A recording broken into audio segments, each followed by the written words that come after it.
Hello everyone. सो इस part की शुरुआत के साथ हमें दिखाया जाता है कि यूशिंग और युवान के बीच में म्यूजिकल वॉर चल रही होती है और इतने में ही उनकी डोरबेल बजती है। तो यूशिंग सोचती है कि कहीं कोई कंप्लेन तो लेके नहीं आ गई, पर जैसे ही जाके वो डोर ओपन करती है तो वो देखती है कि वहाँ पे शाओके आई है।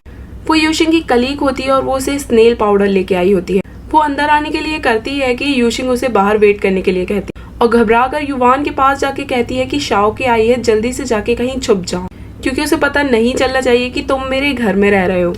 फिर वो युवान को छुपाने के बाद शाओके को अंदर बुलाती है और वो लोग बातें करने लगती है। पर तभी युवान को वॉशरूम यूज करना होता है और वो यूशिंग को टेक्स्ट करता है कि जल्द से जल्द शाओके को यहाँ से भेजो, मुझे वॉशरूम जाना है। पर यूशिंग उसका मैसेज रीड नहीं कर पाती है। तो फिर वो यूशिंग को कॉल करता है और यूशिंग कॉल भी कट कर देती है और उसे बॉस का कॉल काटते हुए शाओके भी देख लेती है। तो वो उससे पूछती है कि तुम बॉस का कॉल कैसे काट सकती हो।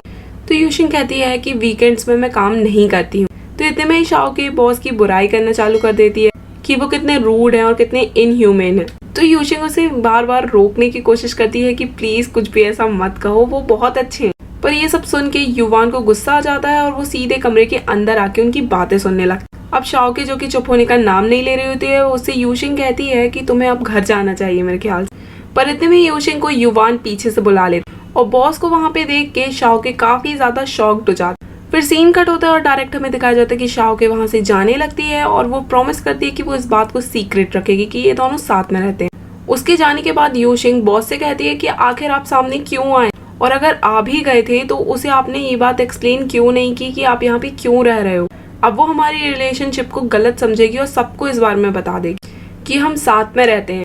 तो फिर यहाँ पे युवान उसे सॉरी कहता है और यूशिंग ये सुन के काफी शॉक्ड हो जाता है और उसे दोबारा से सॉरी कहने के लिए कहती है ताकि वो उसे रिकॉर्ड कर सके। तो युवान उसे कहता है कि क्या तुम सच में पागल हो गई हो। और फिर इसके बाद हमें ऑफिस का सीन दिखाया जाता है जहाँ पे यूशिंग ऑफिस में होती है और उसके ऊपर एक डिस्प्ले बोर्ड गिरने वाला होता है, पर तभी युवान वहाँ पे आके उसे सेव कर लेता है। फिर हमें दिखाया जाता है कि युवान के हाथ में एक छोटी सी चोट लगी होती है तो यूशिंग उस पर बैंडेज लगाती है।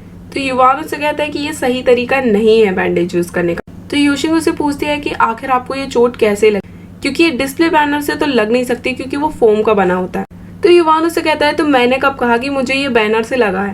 तो यूशिंग उससे कहती है कि क्या ये आपको एप्पल काटते समय लगा है। तो युवान उसकी बात को इग्नोर करते हुए कहता है कि हाँ, तुमने ड्रेसिंग अच्छे से नहीं की है तो ड्रेसिंग अच्छे से करो, क्योंकि नाइफ में काफी ज्यादा बैक्टीरिया होते हैं। तो यूशिंग इरिटेट होकर कहती है कि हाँ रुक जाओ, मैं 1 मिनट में अब भी एम्बुलेंस को कॉल करती क्योंकि हमारे बॉस के हाथ में चाकू जो लग गया है। और वो ये कह के यहाँ से जाने लगती है।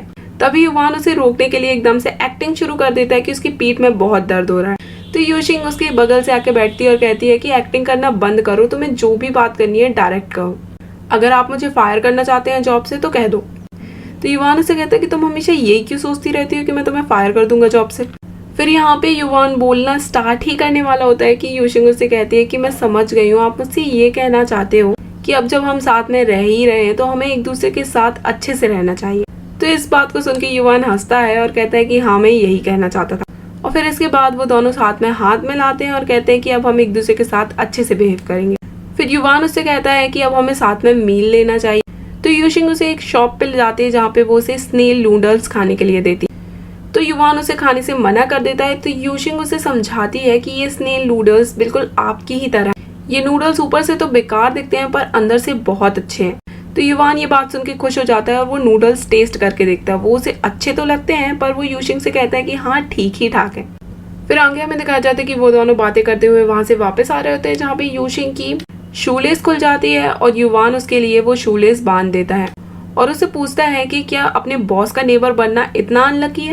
तो यूशिंग उसे कहती है कि हाँ, मेरी लाइफ में काफी अप्स एंड डाउन्स है, जैसे मुझे अपनी आंटी का घर तो मिला पर अनलकीली मुझे आपका नेबर बनना पड़ा। तो यहाँ पे युवान उसे कहता है कि यहाँ पे तुम अनलकी नहीं हो, मैं तुम्हारा नेबर बन के अनलकी हूँ क्योंकि तुम्हारी वजह से मेरा पूरा घर जल गया। इतने में यूशिंग उसे कहती है कि आपकी कोट पे एक बग है।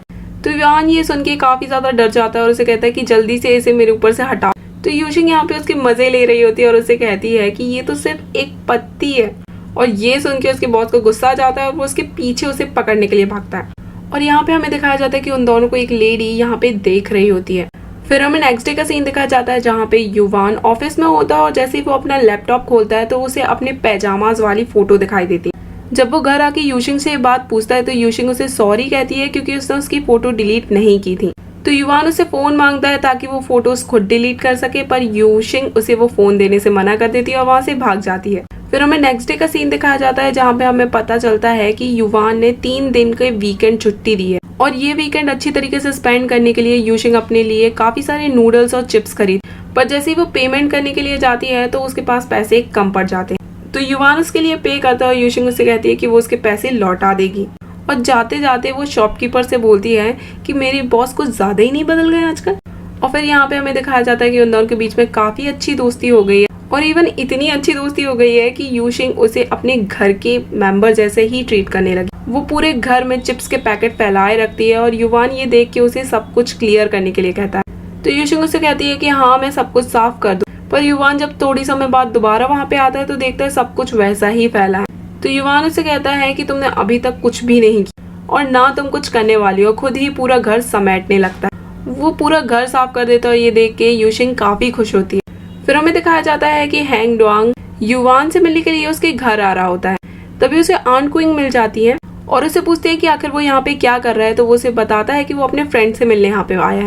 तो आंट क्विंग उससे कहती है कि वो दोनों कपल है और उसे इतनी रात में यहाँ पे नहीं आना चाहिए।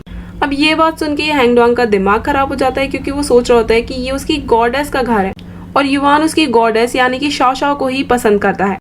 और फिर वो घर ना जाके युवान को बाहर मिलने के लिए बुलाता है और जब युवान उससे मिलने के लिए आता है तो उससे पूछता है कि आखिर तुमने मुझसे ये बात क्यों छुपाई कि तुम उस लड़की को पसंद करते हो। तो यहाँ पे वो सोचता है कि वो यूशिंग की बात कर रहा है और हैंग डुआंग भी यूशिंग को ही पसंद करता है। और यहाँ पे हैंग डुआंग उसे जाते जाते कहता है कि तुम्हें अपने फीलिंग्स के बारे में क्लियर होना चाहिए। फिर उसके जाने के बाद युवान सोच में पड़ जाता है कि क्या वो सच में यूशिंग को पसंद करता है। फिर नेक्स्ट सीन में हमें दिखाया जाता है कि हैंग डुआंग और यूशिंग साथ में बैठ के हॉरर मूवी देख रहे होते और हैंग डुआंग यूशिंग से पूछता है कि आखिर शाओ शाओ कब आएगी। तो वो उससे कहती है वो काफी बिजी है तो वो आज नहीं आने वाले। और तभी युवान पीछे से आता है और उन दोनों को साथ में देख के जेलस फील करता है और वो एक पिंक पैंथर की शर्ट पहने रहता है और कहता है कि अब मैं भी देखता हूँ कि यूशिंग मुझे कैसे इग्नोर कर सकती है। और फिर वो उन दोनों के बीच में जाके बैठ जाता है। तो फिर हैंग डुआंग उससे कहता है कि मुझे भूख लगी है तो कोई स्नैक्स ला के देगा क्या। तो ये सुनकर यूशिंग उससे कहती है कि मैं लाती हूँ। तो यू हैंग डुआंग उससे कहता है कि ये तुम्हारा घर नहीं हो, तुम यहाँ पे गेस्ट हो तो तुम्हें यहाँ से नहीं जाना चाहिए। तो यूशिंग यहाँ पे थोड़ी सी कंफ्यूज होती है और उससे कहती है कि तुम मेरे ही घर में मुझे गेस्ट क्यों कह रहे हो। तो हैंग डुआंग उससे क्लियरली पूछता है कि ये घर तुम्हारा है, ये शाओ शाओ का घर नहीं है। तो यूशिंग उससे कहती है कि हाँ ये उसका घर नहीं है, ये मेरा घर है। तो युवान उससे पूछता है कि क्यों, तुम सोच रहे थे कि ये शाओ शाओ का घर है। तो हैंग डुआंग उससे कहता है कि हाँ जब मैं यहाँ पे पहली बार आया था तो मैं शाओ शाओ से गेट पे मिला था तो मैंने सोचा ये उसी का घर है। और युवान से कहता है कि मैंने सोचा कि तुम शाओ शाओ के साथ रहते हो। तो ये सुनने के बाद युवान समझ जाता है कि हैंग डुआंग यूशिंग को नहीं बल्कि शाओ शाओ को पसंद करता है। और फिर वो डायरेक्ट हैंग डुआंग से पूछता है कि तुम्हारी गॉडेस शाओ शाओ है राइट। तो हैंग डुआंग भी खुश होकर कहता है कि हाँ मैं उसे पसंद करता हूँ। अब ये सुनने के बाद यूशिंग शॉक्ड हो जाती है और उसे पूछते है कि क्या तुम शाओ शाओ को पसंद करते हो। तो वो कहता है कि हाँ मैं उसे पसंद करता हूँ। तो वो खुद ही से कहती है कि मैं क्यों सोच रही थी कि तुम दोनों गे हो और इसलिए मैंने बॉस को रेंट पे घर दिया था। और ये पता चलने के बाद कि उसका बॉस कोई गे नहीं है, वो चीखने लगती है क्योंकि उसे काफी ज्यादा एम्बैरसिंग फील होता है कि वो इतने दिन से एक आदमी के साथ रह रही है। अब ये सारी मिसअंडरस्टैंडिंग दूर होने के बाद युवान काफी खुश हो जाता है क्योंकि उसका रास्ता तो क्लियर हुआ। फिर हमें नेक्स्ट डे का सीन दिखाया जाता है जहाँ पे यूशिंग ऑफिस में होती है और शाओ के से कुछ बात कर रही होती है। तभी वहाँ पे युवान आता है और उससे कहता है कि काम के बाद मेरा वेट करना और उसे आंख मार के जाता है। और ये देख के यूशिंग को बहुत गुस्सा आता है। फिर बाद में वर्किंग आवर्स खत्म होने के जब वो लोग साथ में बाहर आते हैं तो यूशिंग उससे काफी ज्यादा नाराज होती है और युवान उसे पूछता है कि आखिर हुआ क्या। तो यूशिंग उसे इरिटेट होकर कहती है कि बॉस क्या आपको पता नहीं है कि आज सभी लोग ऑफिस में हमारे ही बारे में बात कर रहे थे और ऊपर से अगर आप ऐसे रिएक्ट करेंगे सभी लोगों के सामने तो वो लोग हमारे बारे में क्या सोचेंगे। वो युवान को ये भी बताती है कि सभी को पता चल गया है कि हम दोनों साथ में रहते हैं और उन्हें लगता है कि हम दोनों डेट कर रहे हैं। तो ये सुन के युवान स्माइल करता है और उसके पास आने लगता है। तो यूशिंग उसे क्लियरली कहती है कि अब से आप मुझसे 3 फीट दूर से ही बात करेंगे। तो युवान उसे कहता है कि मैं तुम्हारा बॉस हूँ तो मुझसे ऐसे बात नहीं कर सकती हूँ। तो यूशिंग उससे कहती है कि हाँ तो मैं भी आपकी लैंडलॉर्ड हूँ और मैं हम दोनों के बारे में कोई भी गॉसिप्स नहीं सुनना चाहती हूँ। और ये कह के वो वहाँ से चली जाती है। अब युवान को ये बात काफी ज्यादा परेशान कर रही होती है कि यूशिंग उससे दूर रहने की कोशिश कर रही है और वो उसे बार बार बहाने से अपने कैबिन में बुलाता है और उसे परेशान करने लगता है। वो उससे कभी फाइल मंगाता तो कभी कॉफी मंगाता, जिसपे यूशिंग इरिटेट होके कहती है कि क्या आपके पास असिस्टेंट नहीं है, और ये कह के वो वहां से निकल जाती है। फिर आगे हमें दिखाया जाता है कि युवान यूशिंग को ओवर टाइम करने के लिए ऑफिस में रोक लेता है, और जब वो उससे बात कर ही रहा होता है तभी उसे कोई बिल्डिंग से नीचे गिरता हुआ दिखाई देता है और उसकी हालत काफी ज्यादा खराब होने लगती है। और वो यूशिंग से कहता है कि किसी ने अभी अभी बिल्डिंग से जंप किया है तो पुलिस को कॉल करो, और फिर वो काफी डरा सहमा हुआ सा छत पे जाके बैठ जाता है। तभी यूशिंग वहां पे आती है और उसे इस हालत में देखकर उसे बताती है कि किसी ने भी बिल्डिंग से जंप नहीं किया है, शायद कोई सामान नीचे गिर गया था। तो युवान उसके रिप्लाई में कुछ भी नहीं कहता और काफी सहमा सा वहीं पे बैठा रहता है। तो यहाँ पे यूशिंग उसे बात करने की कोशिश करती है, पर वो उसे कुछ भी नहीं कहता है। तो यूशिंग वहीं उसके पास बैठी रहती है और बैठे बैठे उसकी आंख लग जाती है और वो वहीं पे उसके शोल्डर पे अपना सिर रख के सो जाती है। और युवान को यूशिंग की इस जेस्चर से काफी अच्छा फील होता है और वो उसे देख के स्माइल करता है। और इसी के साथ ये एपिसोड यहीं पे एंड हो जाता है। So see you in the next part.